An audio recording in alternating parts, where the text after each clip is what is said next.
Dinesh and welcome to my YouTube channel futureplan.com। Guys, आज के इस वीडियो में हम आपको पढ़ाएंगे वॉइस। जैसा कि आप जानते हैं एक्टिव एंड पैसिव वॉइस दो प्रकार के होते हैं। First active voice and second passive voice. Active voice तो हम सभी जानते हैं और आई थिंक आप पैसिव वॉइस के बारे में भी जानते हैं, क्योंकि आपने वीडियो हमारी देखा था active and passive voice in Hindi translation. आपको मैंने वहां पे बताए थे, चीजें आपको बताई गई थी कि हम चीजों को कैसे पहचाने कि कौन सा एक्टिव वॉइस है कौन सा पैसिव वॉइस है। तो मैं आपको थोड़ा डेमो देता हूं। देखिए सिंपल सा, अगर आपको जैसे मैंने एक सेंटेंस दिया कि वह आम खाता है, और दूसरा सेंटेंस मैंने दे दिया कि आम खाया जाता है, आम खाया जाता है। अब आपने देखा वह आम खाता है, आम खाया जाता है। तो मैं आपसे पूछूं कि इसमें बताओ ये एक्टिव है कि पैसिव है, कौन सा एक्टिव है, यानी which one is active and which one is passive. तो क्या आप बता सकते हैं, कैन यू गेस कि कौन सा एक्टिव है कौन सा पैसिव है? तो सिंपली मैं आपको बताऊं कि जिसमें सब्जेक्ट नहीं है, याद रखना में क्या, जिसमें सब्जेक्ट का पता नहीं होता है वो हमारा पैसिव होता है, और सब्जेक्ट अगर दिया गया होता है तो द्वारा के द्वारा संबोधित किया जाता है। तो जैसे आपको यहाँ लिखा है वह आम खाता है। अब आम खाने का जो काम हो रहा है ना गाइस, कौन कर रहा है? आप कहेंगे सर खाने का काम वह कर रहा है। अब काम हो क्या रहा, मतलब अब इसका इफेक्ट किस पे पड़ रहा? आम। तो आम जो हमारा होता है वो तो हमारा ऑब्जेक्ट है। लेकिन अब जो ये तो हो गया एक्टिव, ये तो हो गया आपका एक्टिव, क्योंकि इसमें सब्जेक्ट आपको पता है, क्योंकि आपको सब्जेक्ट पता है यहाँ पे। लेकिन मैं दूसरा बात करूं, अब यहाँ पे मैं आपसे पूछूं कि आम तो खाया जाता, सही बात है, लेकिन आम कौन खाता है या किसके द्वारा आम खाया जाता है? तो यहाँ पे ऐसी कोई चीजें नहीं बताई गई हैं जिससे आपको पता चल सके कि सर यहाँ पे कोई काम करने वाला है। तो सिंपली ये चीजें किसमें होती हैं गाइस? ये होता आपका पैसिव वॉइस। ये ज्यादातर आपको पेपर में, न्यूज पेपर वगैरह में देखने को मिलता है। वहां पे लिखा होता है, जैसे कोई न्यूज हो जाती है कि किसी को गोली मार दी जाती, कहते हैं कि उसे गोली मार दी गई, तो वही सारी चीजें आता है वहां पे। आप तब चीजें जब आप न्यूज़पेपर को रीड करते हैं ना गाइस, तब वहां पे हमको प्रॉब्लम होना स्टार्ट हो जाता है। लेकिन अगर हमको पैसिव का नॉलेज है तो प्रॉब्लम हमको नहीं होता। तो ये आप याद रखना कि यहाँ पे जो सब्जेक्ट है वो सब्जेक्ट का पता नहीं है, यानी सब्जेक्ट है ही नहीं, तो आम खाया जाता है, ये हमारा पैसिव होता है। तो चलिए इसके कुछ रूल्स हैं, कुछ इसके रूल है, कुछ कॉन्सेप्ट है गाइज, उसको समझेंगे। और इजी, इतना इजी आपको पढ़ाऊंगा ना गाइज कि बहुत ही आराम से सारी चीजें आप समझ लेंगे, ठीक है। तो जैसा आप जानते हैं कि पैसिव, एक्टिव और पैसिव, सबसे पहली बात ये होती है सर एक्टिव पैसिव होता क्या है?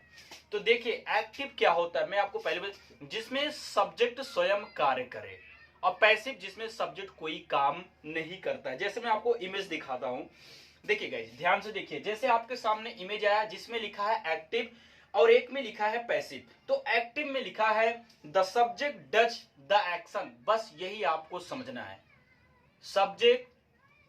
The subject does the action means जिस सेंटेंस में सब्जेक्ट काम करेगा वो हमारा एक्टिव होगा। अब आप पैसिव में देख पा रहे हैं ना, जहां पे मैं ब्लिंक कर रहा हूं रेड कलर से, देखिए यहाँ पे मैंने लिखा है the action is done by the subject, यानी जो काम होता है ना कि सब्जेक्ट द्वारा कराया जाता है। जैसे मैंने आपको दिया था सेंटेंस, जैसे यहीं पे यहाँ पे लिखा है बॉब ड्रिंक्स द जूस। अब आपने देखा ना, जो जूस पीने का काम हो रहा है किसके द्वारा हो रहा है? आप सिंपली कहेंगे सर जो एक्टिव में है बॉब जूस को पीता है। लेकिन अब यही उल्टा हो जाता है, अब यहां पे दे दिया कि the juice was drunk by Bob, यानी जो जूस है किसके द्वारा पिया गया? बॉब के द्वारा। तो गाइज याद रखना, एक्टिव का मतलब होता है कि the subject does the action, जहां पे सब्जेक्ट स्वयं कार्य करता है, और पैसिव आपका होता है the action is done by the subject. तो आपने डिफरेंस तो समझा कि सिंपली मैं आपको बताऊंगा गाइज, बस इतना आपको याद रखना है कि जहां सब्जेक्ट होगा, यानी सब्जेक्ट ऑब्जेक्ट वर्ब। ये जो पैसिव होता है इसमें तीन चीज का खेला होता है, सब्जेक्ट ऑब्जेक्ट वर्ब, ये तीन चीज आपको पता होना चाहिए। देखिए मैं आपको सिंपली बताता हूं। पहले जैसा आपको पता होता है ये सब्जेक्ट, फिर आपका आता है वर्ब, ठीक है, फिर आपका आता ऑब्जेक्ट। ये तो हो गया हमारा एक्टिव वॉइस, ठीक है, ये तो एक्टिव है। लेकिन जब हम पैसिव करते हैं ना गाइस, तो हम क्या करते हैं पता है, अब ऑब्जेक्ट को सब्जेक्ट बना देते हैं। मेरी बात ध्यान से देखना, मैं क्या बोल रहा हूं। अब ऑब्जेक्ट को सब्जेक्ट बनाते हैं, समझ रहे हैं ना मेरी बात को। ऑब्जेक्ट क्या बनाएंगे, सब्जेक्ट। तो ये जो चीजें होती है ना, ये ऑब्जेक्ट बन जाता है सब्जेक्ट आपका। याद रखना, ये यहाँ ये लास्ट में चला जाता है सब्जेक्ट। अभी मैं डेमो अभी भी सारी चीजें आपको समझाऊंगा, ध्यान से देखना। तो याद रखना, यानी सब्जेक्ट क्या हो जाते हैं गाइस, आपके ऑब्जेक्ट बन जाते हैं, और ऑब्जेक्ट क्या हो जाते हैं, आपके सब्जेक्ट बन जाते हैं। तो ये कुछ सिस्टम होता है। तो चलिए इसको मैं आपको एक्सप्लेनेशन करके सुनाता, एक्सप्लेन में सारी चीज लिखवाता हूँ और आपको वन बाय वन आपके सारे बोर्ड पे लाता हूँ, ठीक है ना। तो ये तो हो गया। अब चलिए कॉन्सेप्ट लिखते हैं। ये तो आपको पता हो गया सब्जेक्ट डिफिनेशन क्या होती है, ठीक है ना गाइस। मैं आपको अब दूसरी चीज सिखाता हूँ कि अब सबसे पहले हमें ये देखना है कि सब्जेक्ट हमको पैसिव पढ़ना कितने टेंस को होता है। तो जैसे आप जानते हैं कि सर 12 टेंस होते हैं हमारे, लेकिन 12 में से सिर्फ हमें 8 टेंस की पैसिव वॉइस पढ़ना होता है, तो 4 नहीं पढ़ने होते हैं। ये चीज आप याद रखना, ठीक है ना गाइस, ये चीज आप याद रखना। तो ये जो आपको लिखा है एक्टिव से पैसिव, ये रूल आप समझ लीजिए। सब्जेक्ट को ऑब्जेक्ट के स्थान पर रखते हैं, ठीक है, याद रखना। सब्जेक्ट को ऑब्जेक्ट के स्थान पर रखते हैं और ऑब्जेक्ट को सब्जेक्ट के स्थान पर, यानी कि जो सब्जेक्ट होगा उसको ऑब्जेक्ट बना देते हैं, जो ऑब्जेक्ट का उसको हम सब्जेक्ट बना देते हैं। अभी मैं आपको समझाऊंगा। फिर नए ऑब्जेक्ट को सब्जेक्ट के स्थान पर रखते हैं, यानी गाइस जो आपका सब्जेक्ट होगा, जैसे मैं आपको समझाता हूं यहां पे। जैसे आपको पता है कि सी प्लेज फुटबॉल, अब आपका ये यहाँ पे क्या है ऑब्जेक्ट, ये यहाँ पे क्या सब्जेक्ट, यानी सब्जेक्ट है, फिर आपका वर्ब है, फिर आपका क्या है ऑब्जेक्ट। तो इसका जो मतलब है सब्जेक्ट को ऑब्जेक्ट के स्थान पर रखते हैं, यानी ये सब्जेक्ट कहां जाएगा, सेम ऑब्जेक्ट के स्थान पर, तथा ऑब्जेक्ट को सब्जेक्ट के स्थान पर, यानी जो ऑब्जेक्ट है क्या बन जाएगा, आपका न्यू सब्जेक्ट बन जाता है। यानी गाइस जो हमारा सब्जेक्ट है वो हमारा न्यू ऑब्जेक्ट बन जाता है, जो हमारा ऑब्जेक्ट है वो हमारा न्यू सब्जेक्ट बन जाएगा। यही आपका पैसिव होता है। फिर हमने लिखा नए ऑब्जेक्ट से पहले बाई का प्रयोग करते हैं एंड प्रत्येक टेंस में मेन वर्ब की थर्ड फॉर्म का प्रयोग करते हैं। तो गाइस आपको एक चीज और याद रखना, दुनिया की कोई भी पैसिव वॉइस हो, सब में थर्ड फॉर्म का ही यूज किया जाता है, ये बात आप याद रखिएगा, ठीक है। और गाइस मैंने लिखा जिन वाक्यों में ऑब्जेक्ट नहीं होता उनका पैसिव वॉइस नहीं बनता है। तो याद रखना, अगर किसी में ऑब्जेक्ट नहीं है तो उसका पैसिव वॉइस भी नहीं बन सकता है, यानी पैसिव वॉइस केवल उन्हीं वाक्यों की बनती है जिनमें ऑब्जेक्ट होता है। तो सबसे पहले आपको सब्जेक्ट ऑब्जेक्ट पता होने चाहिए कि ये कैसे फाइंड करना है। तो मैंने आपके सामने लिखा हुआ है कि सी प्लेज फुटबॉल, वह हॉकी खेलती है। अब जो काम कर रहा, जो एक्शन कर रहा है ना गाइस, वही आपका क्या है, सब्जेक्ट। सी हमारा सब्जेक्ट है, और ये हमारा जो है ना, ये हमारा ऑब्जेक्ट है। काम क्या हो रहा, खेलने का, लेकिन ये काम तो हो रहा खेलने का, ये हमारा वर्ब, लेकिन खेला क्या जा रहा, फुटबॉल। तो ये तो हो गया। अब आप क्या या क्या से प्रश्न करेंगे, क्या या किसको से, क्योंकि अगर हमें ऑब्जेक्ट पता करना है तो क्या और किसको से प्रश्न करना पड़ेगा। तो आप करेंगे क्या खेला जा रहा, आप कहेंगे फुटबॉल, तो फुटबॉल हमारा क्या बन जाएगा, ऑब्जेक्ट। अब यहाँ पे एक सेंटेंस और दिया गया, सी गोज टू स्कूल। अब यहाँ पे याद रखना क्या, अब यहां से क्या का प्रश्न करिए, क्या स्कूल आपका आ रहा ऑब्जेक्ट में, नहीं सर ये हमारा नहीं आ रहा। कहने का मतलब ये है गाइज कि कोई भी प्लेस अगर ऑब्जेक्ट के स्थान पर आता है तो उसका पैसिव वॉइस हम नहीं बना सकते, समझ रहे हैं ना। कोई भी अगर प्लेस आपका ऑब्जेक्ट स्थान पे, चाहे कोई स्टेट का नाम हो, कंट्री, कुछ एनीथिंग एल्स, लेकिन उसका पैसिव वॉइस नहीं बन सकता है, ठीक है ना, ये बात आप याद रखना। लेकिन हाँ अगर क्या किसको से प्रश्न करने पर उसका उत्तर आ रहा तो आप बना सकते हैं, अदरवाइज नहीं बनाना आपको। ये तो हो गया ये चीजें गाइस। अब आपको कुछ चीजें और लिखवा देते हैं इंग्लिश। तो याद रखना general rules of conversation active voice to passive, English में भी देख लीजिए कि काफी बच्चे जो सीबीएसई बोर्ड के हैं, ये चीजें अगर नहीं समझ, इनको इमेज दिखाता हूँ, ठीक है। तो देखिए आपके सामने इमेज आ गया जिसमें लिखा है जनरल रूल्स, जो ऊपर देखो बिलिंग कर रहा ना, conversation active voice to passive voice. देखिए ये चीजें क्या है, इसमें लिखा है फर्स्ट नंबर वन देखिए, फर्स्ट नंबर वन देखिए, इसमें लिखा है the subject in the active voice becomes the object in the passive voice. कह रहा है जो एक्टिव वॉइस का सब्जेक्ट होगा वो क्या बन जाएगा, becomes the object in the passive voice, and the object in the active voice becomes the subject in the passive voice. कहने का मतलब गाइज जो सब्जेक्ट का ऑब्जेक्ट होगा becomes object in the passive voice, समझ रहे, यानी जो सब्जेक्ट में ऑब्जेक्ट होगा वो पैसिव में सब्जेक्ट रूप ले लेता है। जो आपका पैसिव में ऑब्जेक्ट होगा वो आपका क्या बन जाता है, सब्जेक्ट बन जाता है। फिर दूसरा आपका लिखा है rule number 2, put by in front of the subject in the passive voice, यानी मीन्स जो भी आपका सब्जेक्ट पैसिव में जाएगा ऑब्जेक्ट के रूप में, उसके पहले हम बाई का प्रयोग करेंगे, ठीक है। And you third form, and आप सारी चीज देख रहे हैं, जितने भी चीजें हैं यही आपके कॉन्सेप्ट है, how to change active to passive voice. Okay, got in my point. तो ये तो चीजें होगी बेसिक चीजें। अब देखिए गाइज, आपको एक चीज और दिखा देते हैं हम, आपके स्क्रीन पे लाते हैं। देखिए आपके, तो गाइज आपको एक चीज और पता होना चाहिए, मैं आपको बता दूं। जैसे आपको पता है एक सेंटेंस में, आपका ध्यान से देखिए, जो चीजें लिखा रहा हूं इसको आप ध्यान से देखिएगा। आपको एक सेंटेंस में या तो आपको रहता है सब्जेक्ट, ठीक है, हेल्पिंग वर्ब भी रह जाता है, सहायक क्रिया। फिर इसके बाद आपकी जो भी मेन वर्ब मुख्य क्रिया आएगी, उसके बाद आपका आता ऑब्जेक्ट, ठीक है। हमने देखा सब्जेक्ट, जैसे मैं एक सेंटेंस लिख के बताता हूं, I do not know you. अब याद रखना मैं क्या बताने जा रहा हूं। क्या मिला, subject, helping verb, main verb, object. तो अब आपका तो ये तो हो गया सर, ये हमारा एक्टिव वॉइस है। क्या हो गया, एक्टिव वॉइस। अब हमको इसको पैसिव में कन्वर्ट करना है। तो गाइज ये जो ऑब्जेक्ट है कहां आ जाएगा, अब ये किसका रूप ले लिया, ये बन जाएगा आपका सब्जेक्ट। याद रखना, जैसा आपको तीर का निशान दिख रहा है ना, प्लीज आप इसी तरह से बनाइए। फिर जो ये आपका सब्जेक्ट, ये सबसे लास्ट में जाएगा, यहां पे ये क्या बन जाएगा, ऑब्जेक्ट। आप देख पा रहे सारी चीजों को कि हमने ऑब्जेक्ट को सब्जेक्ट बना दिया, सब्जेक्ट को ऑब्जेक्ट बना दिया, ठीक है ना। लेकिन इसको हमेशा किस में लिखेंगे हम, बाई प्लस ऑब्जेक्ट। जो भी ऑब्जेक्ट आएगा बाई लगा के बनाएंगे, जैसा लिखा है ऐसा बना ली। अब दूसरी बात ये तो हो गया, देखिए ये जो सब्जेक्ट है और ऑब्जेक्ट है ना, ये तो अपना प्लेस ये बदल ले रहे, एक्सचेंज कर ले रहे, एक दूसरे से बदल रहे, उसके स्थान पे चला जा, उसके स्थान पे चला जा रहा है। लेकिन याद रखना, ये जो हेल्पिंग वर्ब है, मेन वर्ब है ना, ये कहीं भाई साहब कहीं जाने वाले नहीं है, ये अपना स्थान छोड़ेंगे ही नहीं। मतलब ये हेल्पिंग वर्ब अपने स्थान पे ही रहेगी, अब में मुख्य क्रिया भी अपने स्थान पे ही रहेगी। लेकिन अब जैसा टेंस होगा वैसा उसको कन्वर्ट करना पड़ता है। लेकिन ये आपने देखा कि सर ये जो आपका है ऑब्जेक्ट सब्जेक्ट बना, सब्जेक्ट ऑब्जेक्ट, ये चीज आप याद रखना मैंने क्या बताया, ठीक है ना। तो जैसा ये मैंने बनाया है सेम इसी तरह से आप बना लीजिए। यहाँ पे क्या रहेगा, हेल्पिंग वर्ब, यहाँ पे मेन वर्ब की। याद रखना, आपको जब पैसे बनाना है आपको पता होना चाहिए हमेशा थर्ड फॉर्म का यूज करता है। ये बताने वाली चीजें मैंने एक बार बता दिया, समझ लीजिए कि ये आपको याद ही रखना है।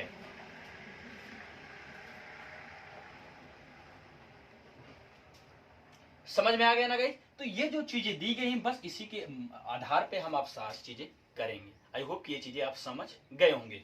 तो ये लिख लीजिए आप कि क्या करना है हमको, जैसा आपकी स्क्रीन पे लिखा है वैसा। जैसे मैं इसको भी समझा देता हूं थोड़ा। अब आपका यू इधर आएगा तो यू ही रहेगा, याद रखना। लेकिन आई जैसे उधर जाएगा तो क्या करेंगे, इसको हम बाई मी करेंगे, क्योंकि जब आई को ऑब्जेक्ट के स्थान पे ले जाएंगे गाइस, इस क्या हो जाएगा, मी में बदल जाएगा, क्योंकि आई क्या है, सब्जेक्ट, मी क्या है, इसका ऑब्जेक्टिव प्रोनाउन है ये। तो अब ये जो है अपने स्थान पे रहेंगे, ये अपने स्थान पे। अब नो का थर्ड फॉर्म नोन हो जाता है। अब डू आता है तो किस में जाएगा, इज एम आर में जाएगा। ये मैंने आपको बता दिया है, समझ रहे ना मेरी बात को। तो सिंपली अगर इसको हम बनाना चाहें तो you are not known by me, समझ रहे ना। देखिए कितना आराम से हमने बना लिया। खैर इस पे आपको फोकस नहीं करना, फोकस आपको ये चीज पे करना है, ठीक है ना। ये तो हो गया गाइस। चलिए अब आपके स्क्रीन पे आते हैं कुछ चीजें। अब प्रेजेंट इंडेफिनिट के जो भी 4 स्ट्रक्चर 5 स्ट्रक्चर होंगे मैं इस साइड देके और एग्जांपल भी साइड करवाऊंगा, ठीक है ना guys. Are you ready for, okay. तो गाइस आपने देखा कि आपके सामने कोई एग्जांपल भी आ गया, प्रेजेंट इंडेफिनिट के सारे सिस्टम भी आ गए। देखिए अब आपको करना क्या, समझना क्या। मैंने लिखा हेल्पिंग वर्ब प्रेजेंट इंडेफिनिट का डू डज। ये डू डज किसमें कन्वर्ट हो जाएगा, इज एम आर में। आपने देखा ना डू डज किसमें जाएगा, इज एम आर। यानी कहने का मतलब ये है गाइस कि प्रेजेंट इंडेफिनिट का जो एक्टिव होता है वो पैसिव में किसमें जाता है, इज एम आर, यानी कि प्रेजेंट कंटिन्यूअस में। ये बात आपको याद रखना है।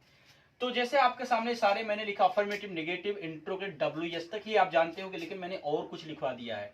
ये देखो हु, अगर कोई वाक्य हु से शुरू होते हैं तो कैसे पैसिव वॉइस उसकी बनेगी, वार्ड से आएंगे तो कैसे पैसिव वॉइस। तो मैंने 6-7 देखिए आपके स्ट्रक्चर लिखो, प्लीज इस चीज को अच्छे से नोट कर लीजिएगा, ठीक है ना। आप समझते हैं वन बाई वन। देखिए मैंने लिखा है माई मास्टर बीट्स मी, मेरी माई मास्टर बीट्स मी। अब इसको मैं चीजों को आपको बताता हूँ। सबसे पहले माई मास्टर बीट्स मी इसका क्या मतलब है बताइए, कि मेरे मास्टर जी ने, मेरे टीचर, आप कैसे, मेरे अध्यापक मुझे मारते हैं। अब आपने ये तो बताया मेरे टीचर मुझे मारते हैं या मेरे अध्यापक जी मुझे मारते हैं, ये तो आपने बनाया। अब सबसे पहले फाइंड करना सीखो, अब पता करो पहले ये टेंस कौन सा है। अब आपने देखा सर यस या यस लगा है, इसका मतलब ये प्रेजेंट इंडेफिनिट का टेंस है। अब प्रेजेंट इंडेफिनिट किस में जाता है, इजामा यानी कंटिन्यूअस में, ठीक है। चलिए तो अब ये तो हो गया। अब आपका ये सब्जेक्ट है, ये सब्जेक्ट, ये ऑब्जेक्ट, ये तो मैंने आपको पहले भी बोला है, राइट। लेकिन मैंने आपको बोला मी कहां आएगा, मी आएगा सब्जेक्ट, तो मी का सब्जेक्टिव क्या होगा बताइए, आई होगा। क्या होगा, आई होगा। ये याद रखना, मी का मी ऑब्जेक्ट रूप में है, जब सब्जेक्ट में आएगा तो आई हो जाएगा, आई हो गया। अब ये तो अब देखो, अब ये आप देखेंगे तो अफर्मेटिव का है ये वाला। सब्जेक्ट क्या है, आई, आई के बाद क्या लगेगा, ध्यान से देखिएगा, इज एम आर, तो आई के साथ आप क्या लगाएंगे, आई एम लगाएंगे। फिर थर्ड फॉर्म का, अब मैंने यही तो बोला था ना कि जो ये तीसरा है ना ये कहीं नहीं जाएगा, ये कहीं नहीं जाएगा, ठीक है। तो आई एम, इसका थर्ड फॉर्म क्या हो जाएगा, बीटेन। अब आप क्या लिखेंगे, बाई। फिर ऑब्जेक्ट क्या होगा आपका, सब्जेक्ट क्या है, ऑब्जेक्ट बन जाएगा, by my master. I am beaten by master, यानी कि मैं अपने टीचर के द्वारा मारा गया। इसका जो सेंस हो गया, मैं अपने टीचर के द्वारा मारा जाता हूं, समझ रहे ना, ये हो गया। यानी आपको एक चीज और याद रखना, मैं यहां पर समझा देता हूं। जैसे आपका बस वही है कि जैसे सब्जेक्ट आपको कहां तक, जैसे सब्जेक्ट हो गया और या तो हेल्पिंग वर्ब आता है, ठीक है, अदरवाइज आपका main verb and plus object, इसको हम 1 2 3 4 से भी डिनोट कर सकते हैं। तो यानी कि ये 2 3 तो कहीं नहीं जाने वाले, जो चौथा होगा वो आपका पहला बन जाएगा, यानी यहाँ अब पहला आपका क्या बन जाता है, चौथा बन जाता है। समझ रहे ना, ये भी चीज आप इस तरह से भी चीजें आप समझ के कर सकते हैं, ठीक है ना, क्या है आपका। तो देखिए चलिए नेक्स्ट आप करेंगे इसको। अब लिखा है राम राइट्स अ लेटर। अब आप पता करो कि ऑब्जेक्ट क्या है, क्या लिखता है, एक पत्र। तो हमारा ये जो है वो हमारा क्या बन जाएगा, नया सब्जेक्ट। तो अ लेटर, अब आप इज लगाएंगे क्योंकि एक पत्र के साथ इज लगेगा। अ लेटर इज, राइट का थर्ड फॉर्म रिटन हो जाएगा, ठीक है। इतना तो हमने कर लिया, ठीक है, ये तो आपका हो गया अ लेटर इज रिटन। अब इसके बाद आप क्या करेंगे, इसके बाद आप क्या करेंगे बताइए। ये तो हो गया अ लेटर इज रिटन। अब आप किसके द्वारा लिखा जा रहा है ये तो पता करो, बाई राम। आपने देखा हमने कुछ नहीं किया, बस अ लेटर को इधर ले लिया, राम को देखो मैं उधर, बाकी राइट कहीं भी गया नहीं। अब सी डज नॉट अब्यूज मोहन, चलिए मोहन इधर आएगा, तो चलिए लाते हैं मोहन। अब आप डज नॉट वाले नेगेटिव है गाइस, तो देखो इज एम आर, तो क्या लिखेंगे, इज के बाद क्या लगाएंगे हम, नॉट, मोहन इज नॉट। अब मेन वर्ब की थर्ड फॉर्म क्या है, यही तो है ना, अब्यूज्ड, अब्यूज्ड। बाई लगा लीजिए और ऑब्जेक्ट क्या बन जाएगा आपका, सी, सी का ऑब्जेक्ट क्या बनेगा, हर बनेगा, जैसे आप स्क्रीन पे देख भी पा रहे हैं, ठीक है। तो Mohan is not abused by her, ये आपका पैसिव बन गया। फिर do you, do I love you, क्या मैं तुमसे प्यार करता हूं, ये तो हो गया एक्टिव, पैसिव बनाते हैं। अब आपने देखा इंट्रोगेटिव का है, तो ये देखो ये इंट्रोगेटिव इजामार, तो अब इजामार पहले करना पड़ेगा, लेकिन पहले पता करो कि ऑब्जेक्ट क्या है, ऑब्जेक्ट क्या, किसको, तुमको। तो ये आपका ऑब्जेक्ट बन जाएगा। तो जब ये इधर आएगा तो यू के साथ क्या आता है, आर, तो हम करेंगे आर फिर यू, इजामार में से आर लिया, सब्जेक्ट आपका यू बना, काम क्या आ रहा, प्यार करने का, तो लव्ड हो जाएगा, आर यू लव्ड। अब आप ऑब्जेक्ट में बाई करके आई का ऑब्जेक्ट क्या होगा, मी, आपने बना लिया, आर यू लव्ड बाय मी।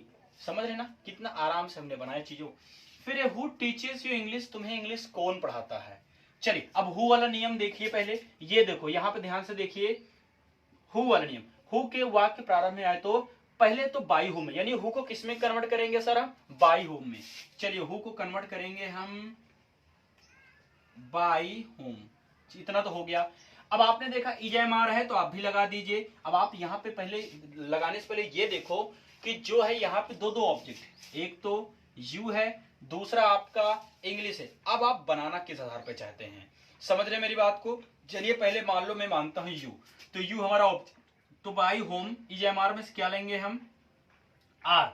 फिर आपका जो सब्जेक्ट बनेगा क्या बनेगा? You. By whom are you. अब आपका टीच है ना, टीच का थर्ड फॉर्म क्या हो जाएगा? Taught. Taught. By whom are you taught. अब आपने देखा यहां पे काम तो टॉट हो गया, ऑब्जेक्ट क्या है? इंग्लिश बचा है, लिख दीजिए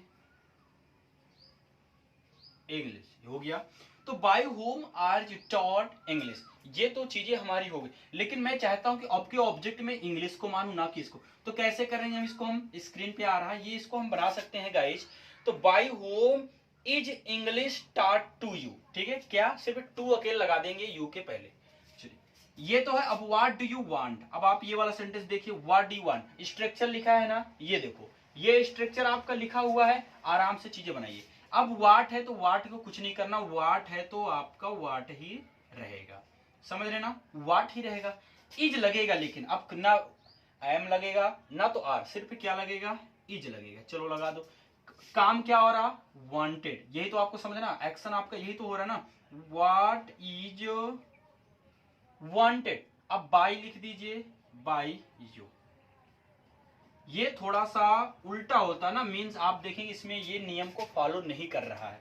तो what is wanted bye you, तो ये चीजें आप बहुत जरूरी है, इस चीज को आप लिख लें, ठीक है ना गाइस?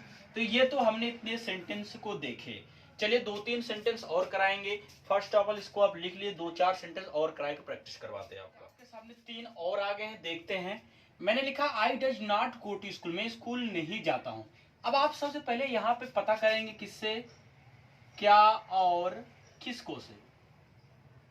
अब यहां पे अगर प्रश्न करने क्या जाता है, किसको जाता है, नहीं पता, यानी आपने देखा जो ऑब्जेक्ट रूप में कार्य कर रहा है वो हमारा स्कूल है, इसलिए एक प्रकार का प्लेस है, प्लेस है ये। तो ये जो प्लेस है इसका पैसिव नहीं बन सकता है, याद रखना। इस पैसिव आपका नहीं बनेगा, याद रखना। अगर ऑब्जेक्ट आपका पैसिव है तो नहीं बनेगा। Why do you play hockey, why do you play the hockey, तुम हॉकी क्यों खेलते? चलिए इसको बनाते हैं। तो आपने देखा डबल इंट्रोगेटिव का वाई है, तो वाई वाला देखो कहां पे, ये देखो डब्ल्यू एच, तो डब्ल्यू एच में वाई को वाई ही रहने देते हैं हम। अब यहां से कन्वर्ट करते हैं। अब देखो ईएमआर है ना, क्योंकि डू डच किसमें? प्रेजेंट इंडेफिनिट में आता है, ये किसमें जाता है? प्रेजेंट कंटिन्यूअस में। तो ईएमआर, अब आपको सबसे पहले देखना पड़ेगा सब्जेक्ट है क्या आपका, ऑब्जेक्ट क्या है। तो ऑब्जेक्ट क्या खेलता है? हॉकी। क्या खेलता है? Hockey, the hockey. तो why is the hockey, why is the hockey, ये तो हो गया सब्जेक्ट। काम क्या हो रहा? खेलने का। तो हम क्या करेंगे? थर्ड फॉर्म लगाएंगे, प्ले। फिर अब ऑब्जेक्ट क्या है आपका, बताइए? यू है, तो बाई लगा के यू लिख देंगे, हो गया ना आपका। Why is the hockey played by you, ठीक है। Why does the peon run the world, अब आपने देखा कि चपरासी घंटी कब बजाता है। चलिए अब वेन को तो हम कहीं कन्वर्ट करेंगे नहीं, बस याद रखना कि हु आएगा तो बाई होम, वाट आएगा तो वाट।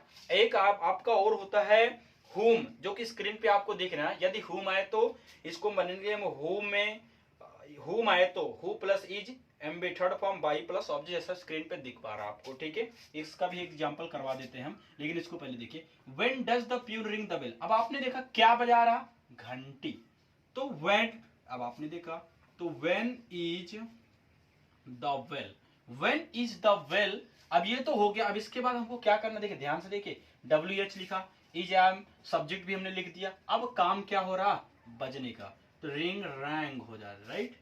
Why is the, when is the bell rung। अब आपका ऑब्जेक्ट लिखो ना, बाई किसके द्वारा? प्यून के द्वारा, बाई द प्यून। अब बताइए, आराम से कर लिया ना हमने, कोई प्रॉब्लम नहीं हुई। एक सेंटेंस और देते हैं, why do you, home do you अब यूज, होम डू यू अब यूज। अभी आपने लिखा था ना, फिर से दिखाता हूं आपको। देखिए अब ये आपने देखा, यदि होम आए तो होम किसमें बदल जाएगा आपका? हु में। अब हु आता है किसमें बदल देता है? होम में। ये चीज आप याद रखें, बाई होम में। तो हु तो हो गया आपका। अब आपने कहा हु इज, स्ट्रक्चर आप देखिए, तो हु इज, अब आप क्या करेंगे? Abused, abused. अब किसके द्वारा? आप लिख सकते हैं बाई यू, हो गया ना। तो who is abused by you. Guys हमने देखा आज आपको प्रेजेंट इंडेफिनिट के हमने पढ़ा दिए हैं, आप पढ़ेंगे प्रेजेंट का नो पार्ट छोटा छोटा करके पढ़ेंगे। तो देखिए अब आपके सामने जितने भी एग्जाम्पल आएंगे ना उस चीज को आपको करना है, समझना है, ठीक है। सबसे पहले पैसिव को समझने के लिए बस आपको इतना पता होना चाहिए, अगर ऑब्जेक्ट है तो उसका बनेगा। और ऑब्जेक्ट पता करने के लिए मैंने आपको बता दिया है क्या और किसको से प्रश्न करेंगे तो ऑब्जेक्ट ऑटोमेटिकली आपको पता चल जाएगा, ठीक है। अगर क्या या किसको का आंसर आपको मिल जाता है तो समझ लीजिए कि पैसिव है, अदरवाइज नहीं है। तो गाइज अब ये आपके सामने आ गए कुछ होमवर्क, आप देख पा रहे हैं ना, जितने भी ये 16 होमवर्क हैं आप इसको करके कमेंट में बता सकते हैं। बाकी ये जो आपको होमवर्क मैंने दिया हुआ है ये वीडियो अपलोड होने के एक दिन बाद आपको कमेंट में मिलेगा, ठीक है ना गाइज। तो वहां से आप सारी चीज आप मैच करा सकते हैं। तो आई होप कि गाइज आप, ठीक है। तो आज के लिए इतना है guys, thank you, good bye, take care guys.